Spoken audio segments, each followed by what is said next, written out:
આ તરફ છોટાઉદેપુર જિલ્લામાં વિકાસની વરવી વાસ્તવિકતા રામાપ્રસાદી ગામે પાકો રસ્તો ન હોવાથી ભારે હાલાકી પડી છે। પ્રસૂતાને બાળક સાથે 1 કિલોમીટર ઉંચકીને લઈ જવામાં આવી।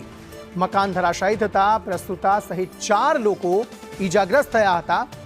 પ્રસૂતા અને ઈજાગ્રસ્તને હોસ્પિટલ ખસેડવામાં આવ્યા છે। તો એક તરફ એ પ્રસૂતા કે જેને જોડીમાં ઉંચકીને એમ્બ્યુલન્સ સુધી લઈ જવામાં આવી, તો બીજી તરફ એ જગ્યાએ એક મકાન ધરાશાયી થયું, 4 લોકો ઈજાગ્રસ્ત થયા, જેમાં એક પ્રસૂતા પણ હતી।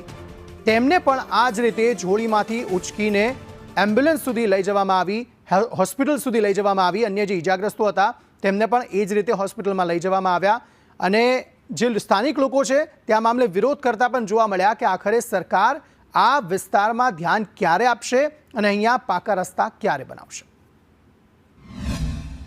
તેમનું મકાન પડી ગયું કહેવાય, અને મકાન પડી જવાથી 4 નાના છોકરાઓને વાગ્યું છે, અને એ લોકોને દવાખાને હોસ્પિટલમાં લઈ ગયા। એને ગામ લોકો દ્વારા 6 થી 7 જણ જોડીમાં મૂકી અને બટુપરાદી સુધી લઈ ગયા કહેવાય। અને બટુપરાદીથી ખાનગી વાહન કરી અને બોરખાડ સુધી લઈ ગયા। બોરખાડ સુધી 108 આવી અને 108 ને ફોન કર્યો તો 108 એવું કહે છે કે ખરાબ રસ્તો છે, અમે આવવાના નથી।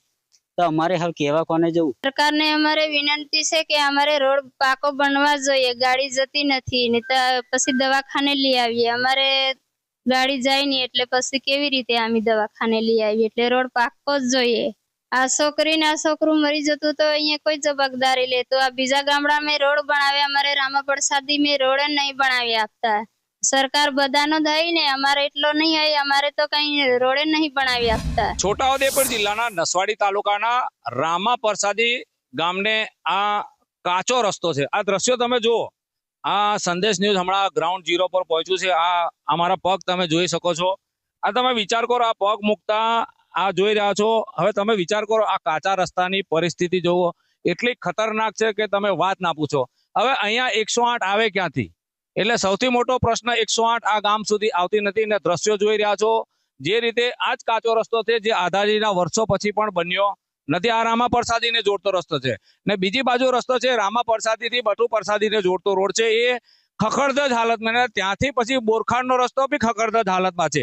એટલે ગત રાત્રિના જે ઘટના બની હતી, જે ખાસ કરીને એક મકાન જે પડી ગયું, એ મકાનમાં ખાસ કરીને એક પ્રસૂતા હતી, એના બાળક સમજ જે નાના બાળકો હતા એમને ઈજા થઈ છે, અને દવાખાને પહોંચાડવા માટે આ ગ્રામજનો બીજા રસ્તે પ્રસૂતાને ઉચકીને લઈ ગયા હતા। એટલે ક્યાંક ને ક્યાંક આઝાદીના વર્ષો વીતે અહીંના ગ્રામજનોની એક જ માંગ છે, ભાઈ કાચા રસ્તા પાકા સરકાર બનાવી આપશે। હવે પાકા રસ્તા ક્યારે બનશે એ જોવું રહ્યું। ઇરફાન મેમન, સંદેશ ન્યૂઝ, છોટાઉદેપુર।